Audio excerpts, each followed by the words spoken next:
Cette vidéo vous est présentée par la boutique lilojeux.ca, un service personnalisé par une équipe de passionnés d'ici.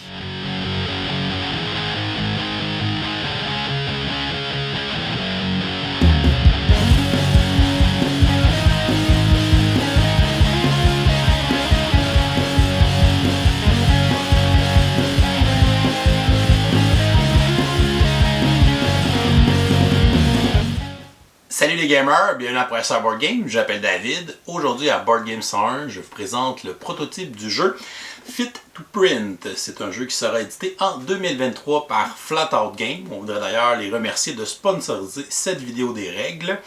Et ils vont lancer la campagne Kickstarter dans quelques jours. C'est un jeu de l'auteur Peter McPherson qui se joue de 1 à 6 joueurs et dont les parties vont durer entre 15 à 30 minutes. Le but du jeu va être de marquer le plus de points. Les joueurs vont incarner un éditeur en chef d'un journal dans une ville où on est des petits animaux et ils vont essayer de faire la page couverture de leur journal de façon à l'agencer pour maximiser les points qu'ils vont scorer. C'est un jeu de recrutement et de placement de tuiles en temps réel. On va avoir 2 phases de jeu. Les joueurs vont commencer par aller chercher des tuiles qui représentent des articles, des photos et des publicités qu'ils veulent placer dans leur journal. Et après ça, on va avoir une phase où on va les placer, mais tout ça va se faire en temps réel. Donc on va avoir un certain nombre de temps selon la difficulté pour pouvoir accomplir la plus belle page couverture qui va marquer le plus de points. On va jouer ainsi 3 rondes de jeu et à la fin, celui qui aura le plus haut score sera désigné vainqueur. Donc, Fit to Print, je vous montre comment on joue et ensuite je vous donne quelques informations supplémentaires sur le jeu et sa campagne Kickstarter.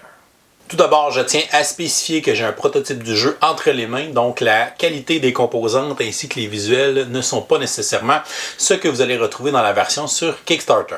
On va installer une partie pour 2 joueurs. Premièrement, on va placer au centre de la table toutes les tuiles de journal. Donc, on a des tuiles de différentes formes. On va toutes les placer face cachée et on va former une grande pile au centre de la table. On va ensuite placer des jetons de finition sur la table. On va prendre un jeton pour chaque joueur. Comme on est dans une partie à 2 joueurs, on aura donc un jeton identifié 1 et un jeton identifié 2. On va mélanger les tuiles centrales de départ et on va les placer sur la table pour former une pioche. On va faire la même chose avec les autres tuiles centrales qui, elles, sont recto-verso. Donc, on va les mélanger et on peut en retourner de l'autre côté de temps en temps pour être sûr d'avoir une sélection qui sera aléatoire pour la partie. Et on va les placer pour former une pioche sur la table. Chaque joueur va recevoir un plateau page couverture qu'on va placer du côté vendredi-samedi et non du côté dimanche au début de la partie.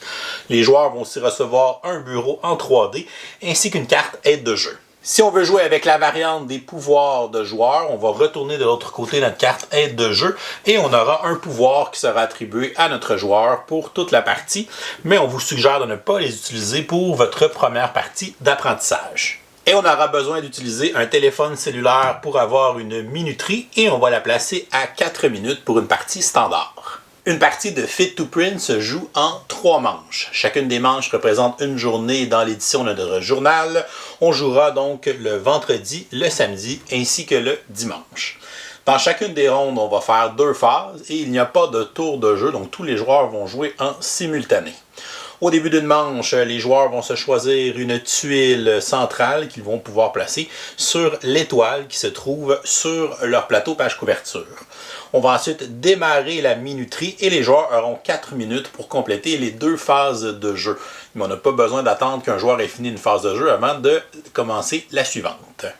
On va donc dans la première phase faire le reportage. Donc les joueurs vont aller prendre des tuiles une à une dans la pile centrale et ils vont les placer au-dessus de leur bureau et les retourner et ils vont regarder s'ils veulent les conserver, donc les laisser sur leur bureau ou bien s'ils veulent les remettre dans la pile, mais cette fois-ci ils vont les laisser face visible, donc les autres joueurs pourraient vouloir les prendre. Donc les joueurs vont se ramasser une pile de tuiles qui représentent des articles, des photos et des annonces sur leur bureau. Quand un joueur juge qu'il a ramassé assez de tuiles, il va crier qu'il passe à la phase d'assemblage. À ce moment-là, il ne peut plus revenir en arrière et ne pourra pas choisir d'autres tuiles pour placer sur son bureau. Mais maintenant, dans la phase d'assemblage, il va prendre les tuiles de son bureau et il va aller les placer sur son plateau page couverture et il va essayer d'assembler le puzzle qui va marquer le plus de points. Lorsqu'il aura terminé la phase d'assemblage, il va aller chercher le jeton finition avec le chiffre le plus bas encore disponible pour indiquer qu'il a terminé de jouer pour cette manche. La manche va se terminer lorsque les deux joueurs auront réclamé des jetons de finition ou bien lorsque la minuterie de 4 minutes sera terminée. On va alors procéder au scoring pour cette manche et on va utiliser les petites feuilles de score pour pouvoir cumuler les points qu'on a marqués pour notre journal du vendredi. On va ensuite replacer toutes les tuiles au centre et on va passer à la deuxième manche où on va jouer la journée de samedi qui sera un peu plus grosse puisqu'on aura une plus grande zone à couvrir et de l'autre côté on jouera la troisième manche qui est la journée du dimanche qui est vraiment la grosse édition du journal où on a encore plus de place à couvrir donc on devra aller se repêcher plus de tuiles pour pouvoir l'effectuer. À la fin des 3 journées, on va cumuler les points que les joueurs ont marqués avec leur journal du vendredi, du samedi et du dimanche. Et le joueur qui aura le plus haut score sera déclaré vainqueur. Au début de la première manche, les joueurs vont recevoir de façon aléatoire une tuile centrale de départ qu'ils vont aller placer sur leur plateau couverture sur l'étoile. Ils pourront la déplacer tant qu'ils recouvrent l'étoile dans la phase d'assemblage. Lorsqu'on a terminé, on peut remettre les autres tuiles centrales de départ dans la boîte de jeu. Chaque tuile centrale possède un objectif qui va scorer des points de façon différente selon les tuiles qui vont l'entourer et qui seront placées sur la page couverture. Lorsque les joueurs ont reçu leur tuile centrale, on est prêt à débuter la manche et on va aller démarrer la minuterie. On aura donc 4 minutes pour effectuer les 2 phases de jeu. Mais les joueurs ne sont pas obligés d'attendre après leurs adversaires pour passer à la deuxième phase. Mais par contre, lorsqu'on passe à la deuxième phase, on ne peut pas revenir à la première. Donc, on commence avec la première phase qui est la phase de reportage. Dans cette phase, les joueurs vont aller sélectionner des tuiles dans la pile centrale qui représentent des articles pour leur journal, des photos ainsi que des publicités. Il y a des tuiles de différentes formes, donc les joueurs vont regarder ce qu'ils ont besoin pour pouvoir remplir le mieux possible leur plateau page couverture. Lorsqu'on veut recruter des tuiles, les joueurs ne peuvent seulement qu'utiliser une de leurs mains et ils doivent prendre une des tuiles, n'importe laquelle, qui est face cachée ou une tuile qui est déjà face visible et ils doivent la placer au-dessus de leur bureau. Lorsqu'elle est au-dessus de leur bureau, les joueurs pourront la retourner et la regarder. Donc, certaines tuiles vont donner certains icônes qui vont scorer de façon différente. Donc, on a les articles, on a les photos et on a les publicités. Lorsqu'on a retourné une tuile, le joueur va décider s'il la garde sur son bureau, s'il veut la conserver. Si c'est le cas, il va tout simplement la laisser là et il va aller se chercher une autre tuile, va l'emmener au-dessus de son bureau, va la regarder. Et s'il veut la garder, il va la placer sur son bureau, va aller se chercher une tuile. Disons que celle-ci, je ne veux pas la garder, donc je vais la remettre dans la pile centrale, mais je vais la laisser face visible. Donc mon adversaire pourrait venir la chercher directement si cela l'intéresse et la placer sur son bureau directement. Donc les joueurs vont continuer comme ça à prendre des tuiles, à les regarder et à les placer sur leur bureau. Tout au long de la phase de reportage, les joueurs devront garder toutes les tuiles qu'ils ont placées sur le bureau. Lorsqu'on a décidé de garder une tuile et de la placer sur notre bureau, on ne peut plus la remettre dans la pile centrale. Le joueur va continuer à recruter des tuiles lorsqu'il juge qu'il en a suffisamment pour pouvoir remplir la page couverture de cette journée. À ce moment-là, il va crier « Assemblage » et il va passer à la phase d'assemblage. Lorsqu'il le fait, il ne peut plus revenir en arrière, donc il ne pourra plus aller se chercher de nouvelles tuiles et il devra faire son puzzle sur sa page couverture avec les tuiles qu'il a à sa disposition sur son bureau. Au début de sa phase d'assemblage, le joueur peut placer ses tuiles à plat sur la table pour avoir une meilleure vision d'ensemble de ce qu'il a ramassé pour pouvoir ensuite commencer son puzzle.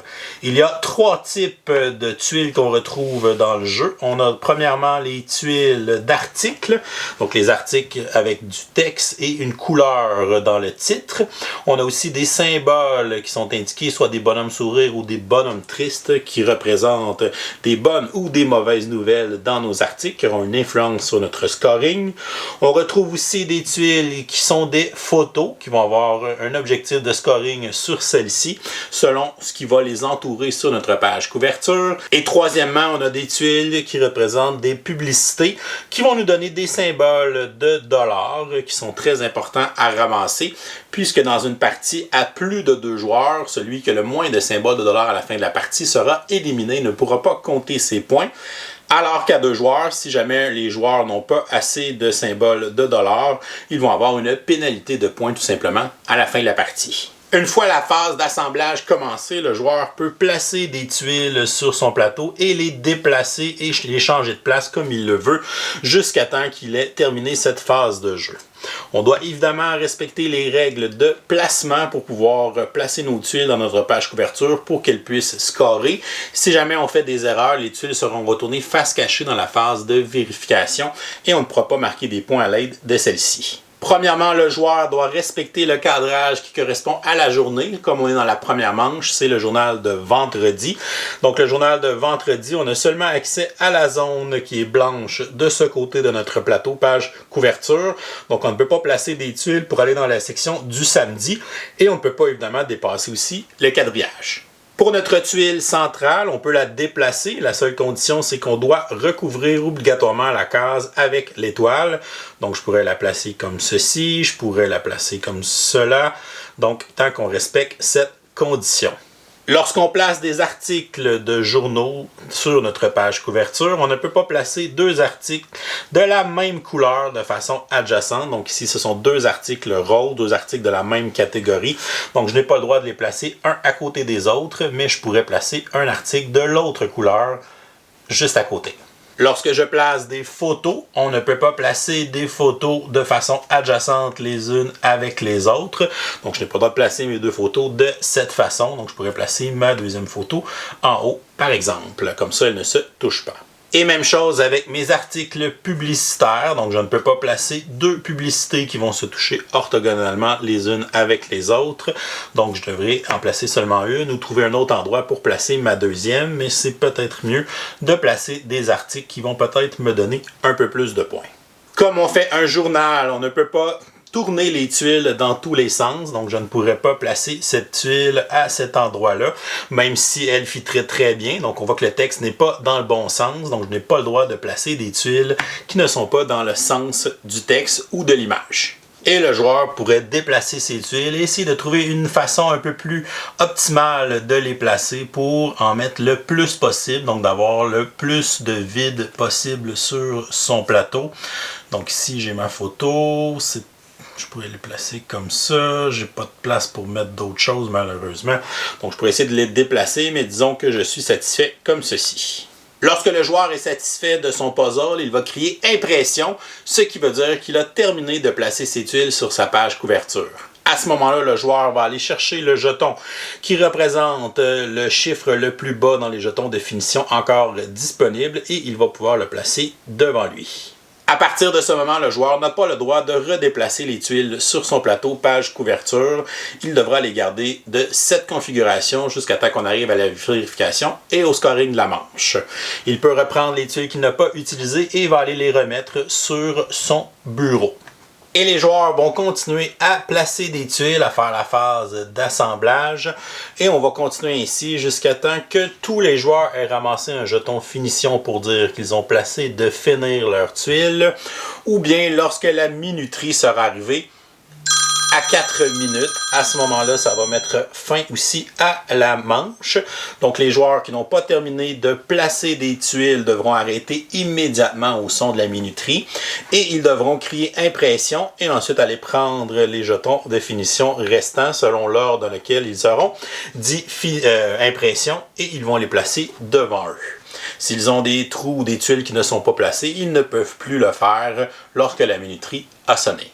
Avant la phase de scoring, on va procéder à la vérification. On recommande aux joueurs de vérifier le plateau du joueur à leur gauche pour être sûr qu'il a respecté toutes les règles de placement. On peut évidemment parfois en oublier pendant la frénésie puisqu'on doit tout faire ça en dedans de quelques minutes seulement. Par exemple, ici dans la vérification, on se rend compte que le joueur a placé deux articles roses les uns à côté des autres. À ce moment-là, on doit retourner une des deux tuiles, donc on pourrait retourner celle-ci de l'autre côté pour pouvoir annuler ces effets de scoring puisqu'elle ne respectait pas une des règles de placement. Si jamais une tuile dépassait du plateau, qu'elle n'est pas dans le quadrillé, à ce moment-là, la tuile sera retirée du plateau et replacée sur le bureau du joueur en question. Une fois la vérification terminée, on passe au scoring de la manche. Donc les joueurs pourront cumuler leur score sur les feuilles de scoring. Donc, premièrement, on va regarder pour les articles. Chaque article va nous rapporter un nombre de points qui est indiqué dans le coin de chacune des tuiles. Donc j'ai fait 2, 4, 6 points avec mes articles. Donc on va l'inscrire dans la première case de scoring. Ensuite, on va marquer les points pour les photos. Chaque photo va avoir un objectif qui va être inscrit sur la photo et ça sera en conséquence des tuiles qui sont adjacentes, orthogonales à la photo pour remplir cette condition. Donc, ma première photo ici me donne 1 point par icône de bonhomme triste des articles qui sont adjacents à cette tuile. On voit qu'il y en a 2 ici, donc il y a 2 icônes de bonhomme triste sur l'article qui est adjacent, donc cette photo marque 2 points. Pour ma photo en bas, elle marque 1 point par article de la couleur verte ou de la couleur rose. Et on voit que ma photo touche à 3 articles orthogonalement. Donc, je vais faire 3 points avec celle-ci, ce qui me fait un total de 5 points pour mes 2 photos. Ensuite, on va compter les points de l'objectif de notre tuile centrale. Donc, celle-ci me donne 1 point par article vert qui sont au-dessus de la pliure de mon plateau page couverture. Donc, j'en ai un article, donc ça va me rapporter 1 point pour la pièce centrale. Ensuite, on va avoir le bonus pour le plus grand espace vide. Donc, chaque joueur va regarder sur son plateau dans les espaces vides encore disponibles. Et on va compter le nombre de carrés qu'on a dans notre plus grand espace libre pour ce plateau. Donc, ici, j'ai 1, 2, 3, 4, 5, 6, 7 espaces libres. Ici, j'en avais 6 et ici, j'en ai 2. Donc, c'est mon espace à 7 qui est mon plus grand. Les joueurs vont tous comparer ensemble leur plus grand espace et le joueur qui aura le plus petit des plus grands espaces va gagner 3 points. Le joueur qui a le plus grand espace blanc, lui, va perdre 1 point. Et ici, on joue à plus que 2 joueurs. Si on n'est pas dans celui qui en a le plus ou celui qui en a le moins, à ce moment-là, on va marquer 1 point. Disons dans mon exemple que je suis celui qui a la plus grande espace vide. À ce moment-là, je vais perdre 1 point.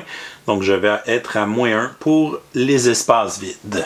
Ensuite, on va regarder l'humeur de notre journal. On va compter le nombre de bonhommes sourires qu'on a dans nos articles et on va compter le nombre de bonhommes tristes qu'on a dans nos articles. Le but est d'avoir un journal qui est équilibré avec les bonnes et les mauvaises nouvelles et on aura une pénalité de points si jamais ce n'est pas le cas. Par exemple, dans mon journal, on voit que j'ai 4 bonhommes tristes et que j'ai 2 bonhommes sourires. J'ai donc un déséquilibre dans les humeurs de mes articles. Je vais donc perdre 1 point par bonhomme qui est en déséquilibre. Donc ici, 4 moins 2, ça me fait un déséquilibre de 2. Je vais donc perdre 2 points. Donc ici, on va être à -2 pour le mood de notre journal. Et finalement, on va perdre des points pour chaque tuile qui est restante sur notre bureau. Donc ici, j'ai 4 tuiles restantes, donc je vais avoir -4.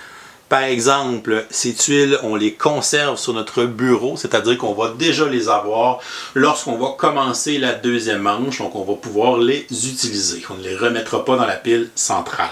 Et on va cumuler notre score pour la manche. Donc j'ai 6 plus 5, 11, plus 1, 12, -1, 11, -2, 9 et -4, ce qui me fait un total de 5 points pour la manche numéro 1. On voit qu'il peut y avoir beaucoup de pénalités de points dans une manche si on ne fait pas attention. Les joueurs ne peuvent pas finir une manche avec un score négatif, donc ils auront un score minimum de 0 points. Et une fois notre score enregistré, on va aussi regarder notre revenu publicitaire. Donc sur toutes nos tuiles de publicité, on va compter le nombre de signes de dollars et on va aller l'inscrire dans le revenu publicitaire pour cette manche. Donc ici, j'ai un revenu total de 2 $ puisque j'ai 2 symboles sur cette tuile. Une fois le score de la manche enregistré, on va préparer la prochaine manche. Les joueurs vont retourner dans la boîte les tuiles centrales de départ qu'ils ont utilisées pour la première manche. On va retourner toutes les tuiles de la pile centrale face cachée et on va retourner toutes les tuiles qui étaient sur nos plateaux page couverture dans la pile centrale en prenant soin de toutes les placer face cachée. Et on peut aussi remélanger la pile en préparation de la prochaine manche. On va ensuite regarder les tuiles centrales avancées, donc pour les deux autres manches. On va en révéler une par joueur, mais dans une partie à deux joueurs, on va en révéler une troisième. On va les placer sur la table et les joueurs vont pouvoir les choisir un à la suite de l'autre. C'est le joueur qui a le jeton finition le plus petit qui va avoir le premier choix, donc il va en prendre une des trois. On va la placer en attendant sur son plateau pour la déplacer tout à l'heure dans la phase d'assemblage. Et le prochain joueur avec le tuile numéro 2 va en choisir une et l'autre sera retourné dans la boîte de jeu. Et on va remettre les jetons de finition au milieu de la table. Et les joueurs vont conserver les tuiles qui sont sur leur bureau, donc ils ne les remettront pas dans la pile centrale. Elles vont déjà être sur leur bureau, donc ils devront les prendre en considération pour le placement lors de la deuxième manche. Et on est prêt à commencer la deuxième manche qui va se jouer exactement de la même façon. La seule différence, c'est qu'on va jouer sur le premier côté du plateau, mais qu'on va pouvoir aller sur les cases qui sont hachurées, qui représentent la zone du samedi. Et lorsqu'on va arriver à la troisième manche, on va placer notre plateau de l'autre côté pour la zone du dimanche, qui est la zone la plus grande à remplir dans la manche finale. À la fin des trois manches, on va cumuler notre score. On va premièrement regarder quel joueur a le moins de revenus publicitaires. Dans une partie à 3 et plus, le joueur qui a le moins de revenus publicitaires est tout simplement éliminé et ne participera pas au scoring. Alors que dans une partie à 2 joueurs, on va regarder la différence de publicité entre les deux joueurs. Si un des joueurs a plus de 5 $ de différence avec son adversaire en revenus publicitaires, à ce moment-là, celui qui a le moins de revenus publicitaires va avoir une pénalité de 10 points dans une partie à 2 joueurs.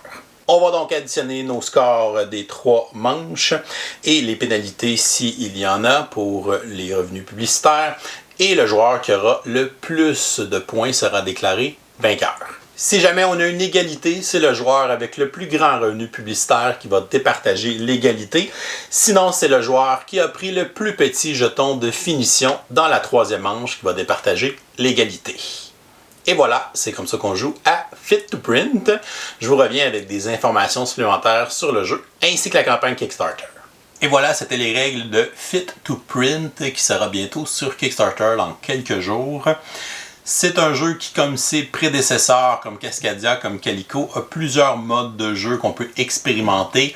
On peut aussi ajouter des variantes dans le jeu lorsqu'on est habitué pour pouvoir le complexifier un petit peu. Notamment, il y a 2 variantes qu'on peut utiliser. La première, c'est les pouvoirs de personnages. Donc, les cartes aide de jeu, si on les retourne de l'autre côté, on va avoir un pouvoir variable pour chacun des joueurs. Donc, ça va nous donner un petit quelque chose de plus à l'intérieur du jeu. Sinon, on a aussi une variante pour ajouter des contraintes supplémentaires, donc une règle de placement supplémentaire à chacune des manches. Donc, on va avoir des cartes comme celle-ci. Donc, on en a pour le vendredi, le samedi et le dimanche. On va en prendre une pour chaque journée. Et ça va ajouter une contrainte supplémentaire pour cette manche-là dans le placement. Donc, on devra la vérifier aussi pendant la phase de vérification pour être sûr qu'on a bien fait cette règle supplémentaire. Donc, ça peut rajouter un peu plus de défis lorsque vous êtes habitué d'y jouer. Il y a un mode solo. En fait, il y en a 2 modes solo. Donc, le premier, c'est un mode solo un peu plus classique. Le but, c'est de battre vos propres scores. Donc, un Beat Your Own Score. C'est un jeu solo où on va avoir quelques petites règles différentes. Donc, le bonus pour la plus grande espace vide va être différemment fait que dans une partie en multijoueur. On va aussi avoir un minimum de 12 $ de publicité qu'on doit avoir à la fin de la partie. Sinon, on ne peut pas être considéré comme une victoire. Donc, on est auto-éliminé. Et on va essayer de faire le plus de points possible. Donc, ça, c'est le mode solo classique, je dirais. On a un deuxième mode solo qui s'appelle le mode puzzle. Donc le mode puzzle, c'est tu vas avoir plusieurs puzzles dans le livret d'instructions et on va te donner des tuiles. On va te dire utilise telle tuile, utilise le plateau du samedi ou utilise le plateau du dimanche. Donc tu vas jouer une seule manche en mode puzzle. On va te donner un set de tuiles fixes et on va te dire d'essayer de faire le plus de points possible. Donc tu vas essayer de faire tant de points pour pouvoir réussir le mode puzzle. Donc c'est des choses qui sont fixes. Donc c'est pour vraiment tester un peu le placement, la maximisation des options de scoring qui te sont présentées. Fait que ça c'est le mode puzzle qui est le deuxième mode solo. On a aussi un mode familial, donc si vous trouvez que c'est un jeu qui peut être trop complexe pour vos jeunes, vous pouvez jouer en mode familial. Le mode familial, c'est qu'on a fusionné les deux phases de jeu, donc on n'a plus la phase de repartage et la phase d'assemblage, donc les deux sont fusionnés ensemble, c'est-à-dire qu'on peut aller repêcher une tuile, puis on peut les placer au fur et à mesure, donc c'est un peu plus facile de bâtir son puzzle que de planifier les tuiles que j'ai besoin, puis après de le faire, on peut le faire en même temps dans le mode familial, donc ce qui rend le jeu quand même beaucoup plus accessible. Et le dernier mode de jeu, si vous n'êtes pas un fan des jeux en temps réel, donc ça vous stresse un peu trop le temps réel, le minuterie, vous pouvez jouer en tour par tour. Donc c'est sûr que ça va un peu rallonger le jeu puisqu'on joue à tour de rôle. Et à notre tour, on peut faire une des deux actions, soit aller de repêcher une tuile ou soit de placer une tuile. Donc ça va mettre un peu moins de stress dans vos parties si vous voulez l'expérimenter de cette façon. Et voilà, ça vous donne un bon aperçu de tous les modes de jeu qui existent dans Fit to Print, qui peuvent complexifier votre partie ou la diversifier un peu plus et qui permettent de vous adapter au genre de joueurs avec lesquels vous voulez expérimenter Fit to Print. La campagne Kickstarter débutera dans quelques jours, donc je vais vous laisser dans la description de cette vidéo juste en dessous le lien pour la campagne, donc vous pourrez la consulter si c'est un jeu qui vous intéresse. Ça vous intéresse de supporter Flat Out Game, qui est une petite compagnie qui fait vraiment des beaux projets, notamment on leur doit Calico, Cascadia et Verdant là, qui est en train d'être livré. Donc tous des jeux un peu de type puzzle, du placement de tuiles et puzzle spatial. Donc je pense qu'ils ont développé une expertise dans ce type de jeu-là. Donc celui-ci, c'est leur 4e. Et voilà, c'est tout pour aujourd'hui. Si vous n'êtes pas encore abonné à la chaîne, vous pouvez le faire en cliquant notre petit bonhomme ici en bas de l'écran. Sinon, vous pouvez nous suivre sur Facebook, Twitter ou Instagram à Professeur Board Game. Et si vous voulez, vous pouvez nous supporter sur notre campagne Patreon, ce qui vous donne aussi accès à notre serveur Discord. Je vous souhaite une excellente fin de journée et continuez de gamer.